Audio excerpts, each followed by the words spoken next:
Hi everyone, it's Ann. Today we're going to take a look at a fairly new deck. It's called Oracle of the Mythic Heroes, a 40 card deck and guidebook. It was released earlier this year at the beginning of 2024 in January 9th to be exact. And I'm recording this mid-May, so about 4.5 months. It's by Letao, Wang, illustrated by Rosang, Zuali, and AnjunGuo. Hopefully I didn't butcher those names too much. The publisher is Beyond Worlds. There is a thumb hole cut out on the side. It's a 2-part hard case. Rectangular box, and there's a few pictures of the cards in the back. Deeply rooted coupling of astrology and ancient Greek Roman mythology. Enter the legendary realm of mythic heroes where their ancient wisdom will guide you throughout your day. You won't find Zeus, Athena, or Poseidon within, but humans who are often overlooked from myths.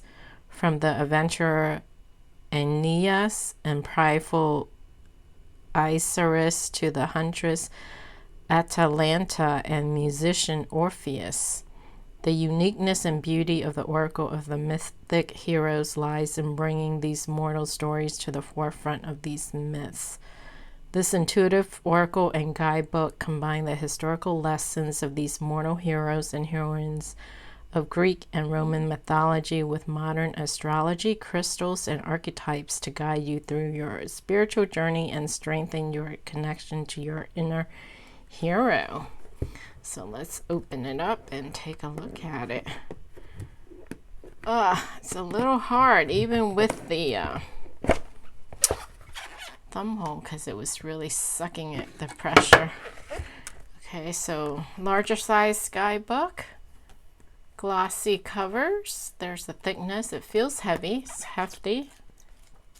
All right, and we'll take a look at it more in depth after we look at the cards. The cards are underneath. This is silver gray, light gray cardboard. It's glued in, so the cards will stay in place. Oh, I shouldn't close this box back completely because I'm going to have a hard time opening it. All right, so it is bound with this paper binding. All right, paper binding, which I'm going to toss. Here are the backs. Looks like constellations in the night sky. I don't think they're reversible because this is, yeah, they're not reversible, but if you're not paying attention, you can't tell. Although we don't usually read oracle cards in reverse anyway. Sides are not gilded. They're quote unquote plasticky because, as you can see, there's a laminate over them with all the glare. And comparing it to a flatback tarot card size, it is a lot taller and wider. So they're larger size oracle cards, larger even than the traditional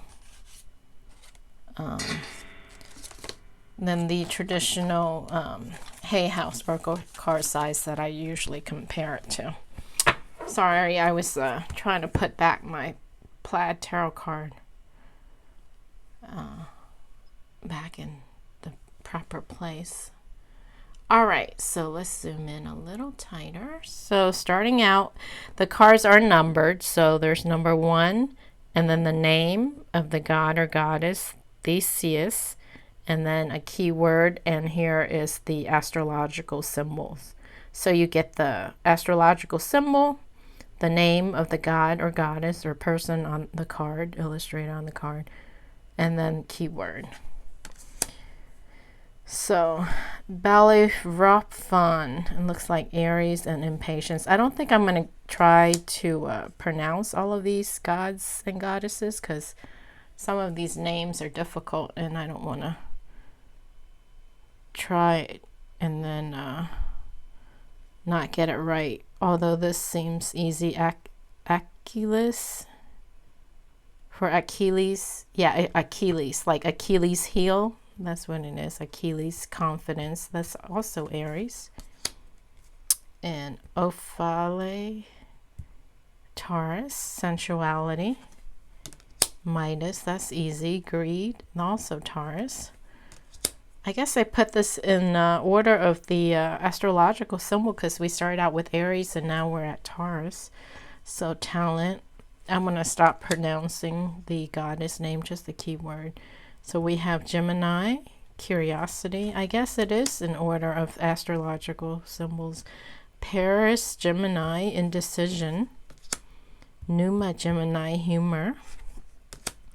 These illustrations are gorgeous. Look how beautiful that is. The colors, saturated, bold, vivid colors. Nice, beautiful scenery. Orpheus, Cancer, healing. Cancer, insecurity.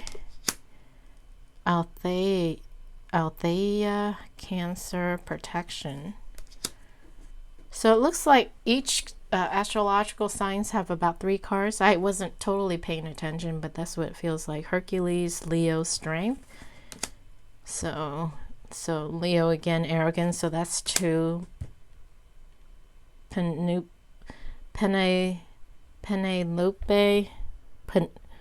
I know this one from, but I can't pronounce it. Leo, faith.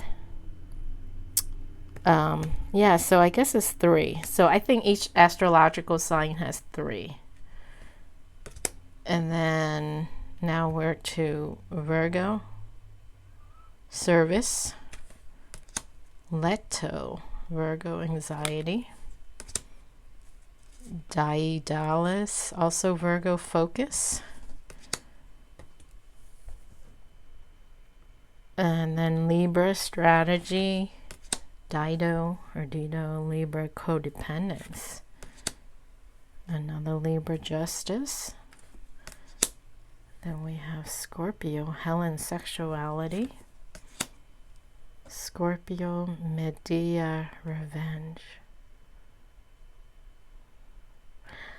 I flipped through the guidebook a little bit and I read about this story. That's a horrible story.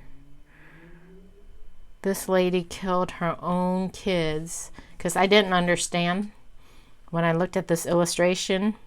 Revenge, and then so I didn't know if she's getting her revenge or revenge was done on her, but she actually killed her own kids to get back at her husband who left her for another lady. It's a horrible story.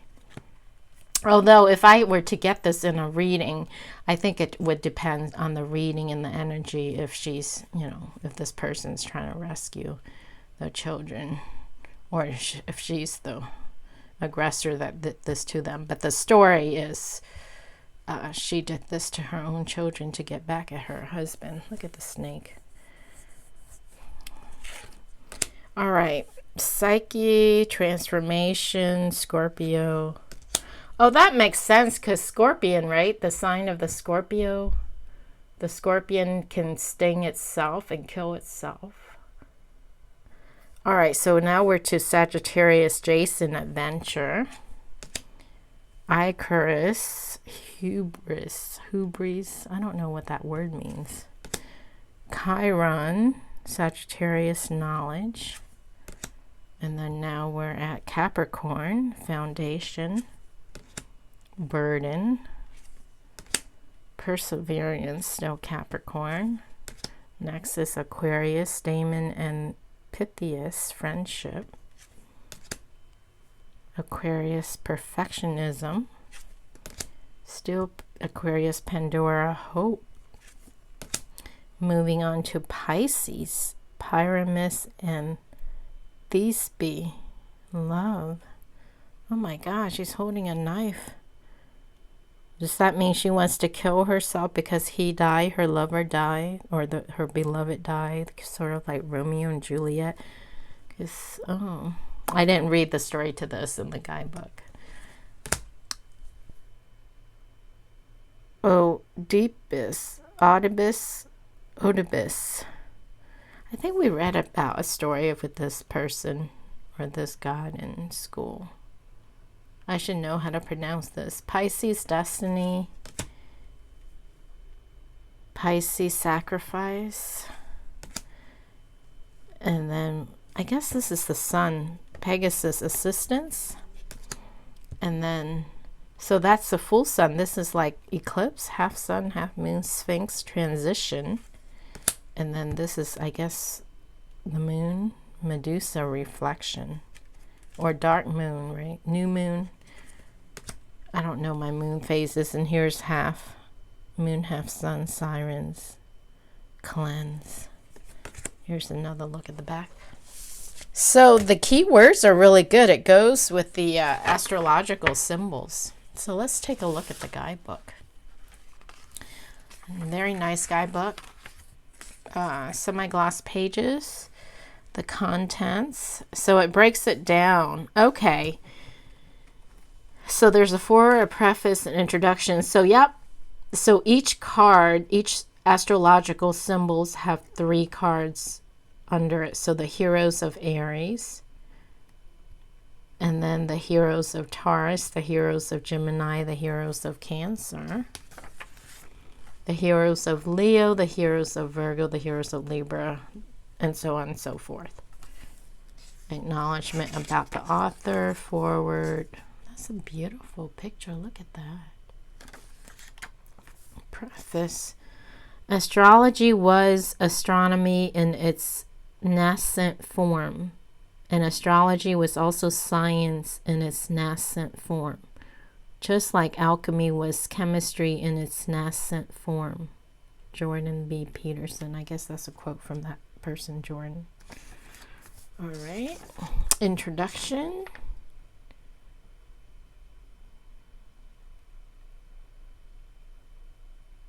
So it talks a little bit about the tarot and how this is a 40 card deck oracle. Oracle cards, building a relationship with the cards, how to work with spreads. Spreads, 1 card draw, 3 card draw, 7 card draw, the spear. The heroes of Aries, the initiation of cosmic fire. Look at that. Pretty. So we get black and white, sort of a picture, but not the full picture of the card. Talks about the planets. So what planet? Mars, first decan of Aries, and then the date, the time frame, March 21 to March 31. Carnelian. The myth. So if you like mythology and you want to learn about it, this is a really good guidebook for it. If you like to, understand the history, the story, what happened with the gods and goddesses, the teaching. So each card not only has, as I mentioned, the time frame of the dates, and it has this mineral, the crystals as well. Cat's eye. What was the first one? I missed that. Oh, carnelian. So it gives you the stone associated with the card, the astrological, the planet, the astrological, and then the time frame, and then the myth of that goddess, the story, and then it also gives you the teaching. So the story behind it, and basically the moral of the story. It's a really good guidebook.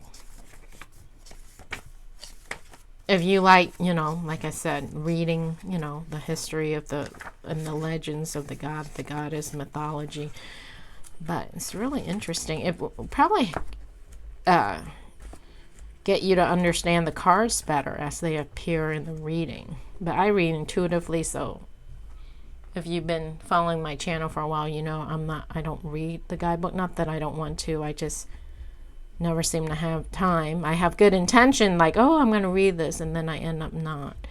But if you're a reader and you love mythology, this is a good book. And then once you read the whole thing, it'll probably help you connect with the cards better as they come up in a reading. I might, because it's a really good story. It's a lot of reading, though. The creatures of the lunar cycle. Divine guidance of the 4 seasons. Oh, Here are the different phases of the moon.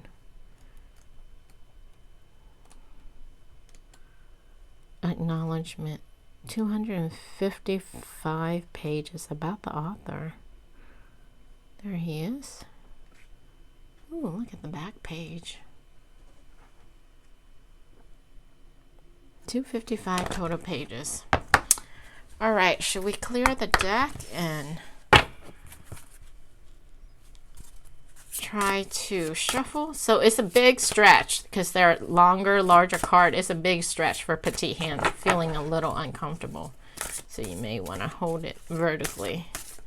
All right. Of course, you can shuffle this way as well. Riffle shuffling this way, horizontal, is a little difficult. It can be done, but for petite hands, like I said, the cards are a little long. But I believe they would riffle shuffle. Let me see. Let me try. Yeah, they're a little hard for me still. Right at the box. Plus they're laminated. So I think you can riffle shuffle for you people with larger hands and stronger fingers because they are a little laminated, so they're a little harder. But once you break them in, you shouldn't have a problem. All right, so let's pull a card for the collective. Ah, that card came out. It just jumped. So we're going to take it. Healing. Cancer. Orpheus. Healing. I guess that's what the planet needs at this time. 10. They're numbered, so this should make it easy to look up. It does. Very nice. All right, let's zoom out. All right. Orpheus Healing, card number 10, Moon. First Deacon of Cancer, June 21 through June 30th, Emerald. So that's the gemstone associated with this card, or this goddess or god.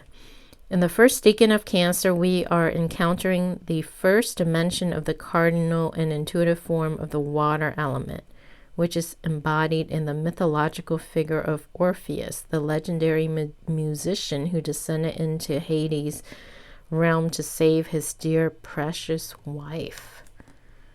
Okay, I'm not going to read the whole myth, okay, because it's long.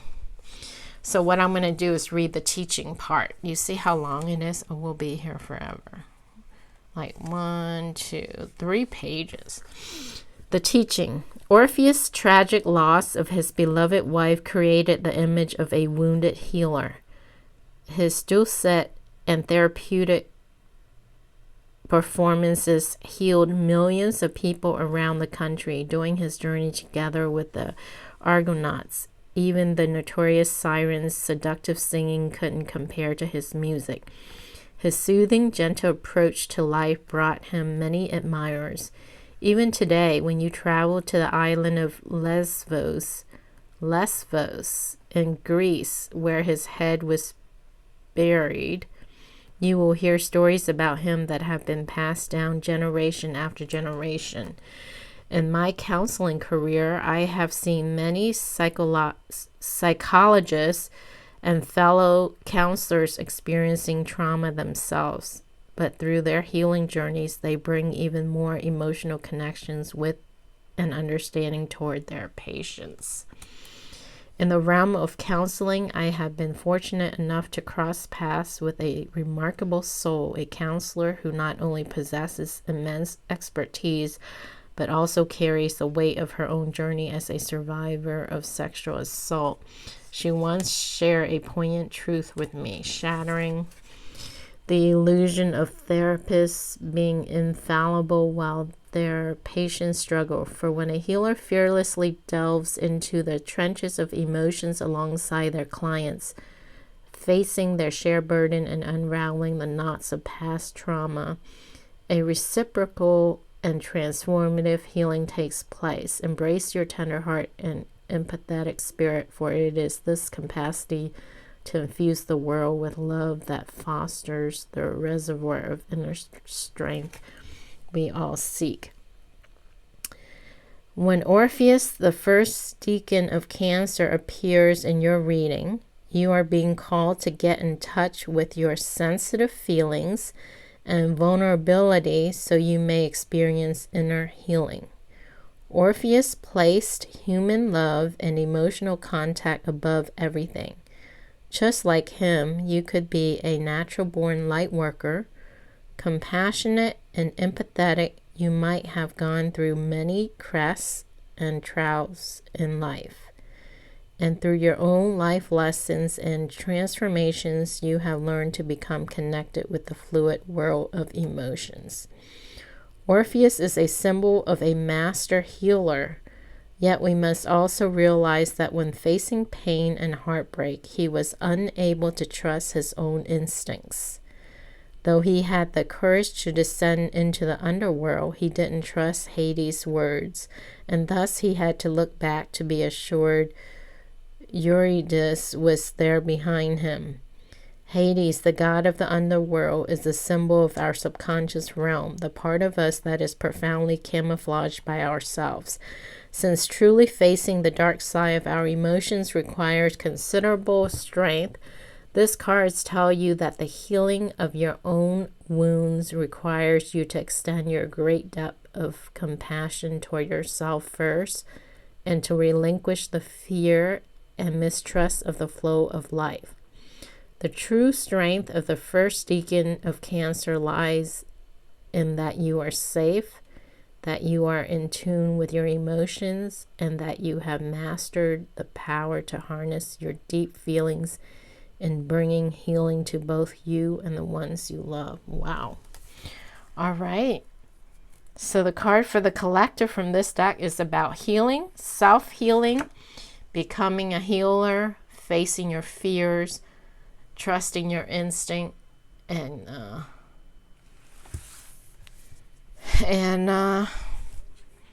having compassion for yourself. As you heal yourself, you heal others, the wounded healers. Wow. All right.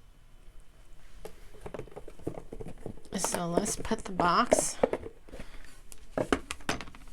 over there and the book over here. All right. So that completes the walkthrough. I hope you guys enjoy that. This is a really lovely deck.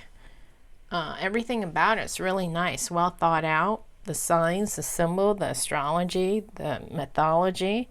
It incorporates everything in a very simplistic way. I love the keywords. I love the astrological symbol. I love the stories. I love the guidebook. Really nice presentation. They did a good job, in my opinion. Anyway, if you are interested in the deck, I will put the link in the description underneath the video. Thanks for watching, and I will catch you again on the next video. Bye.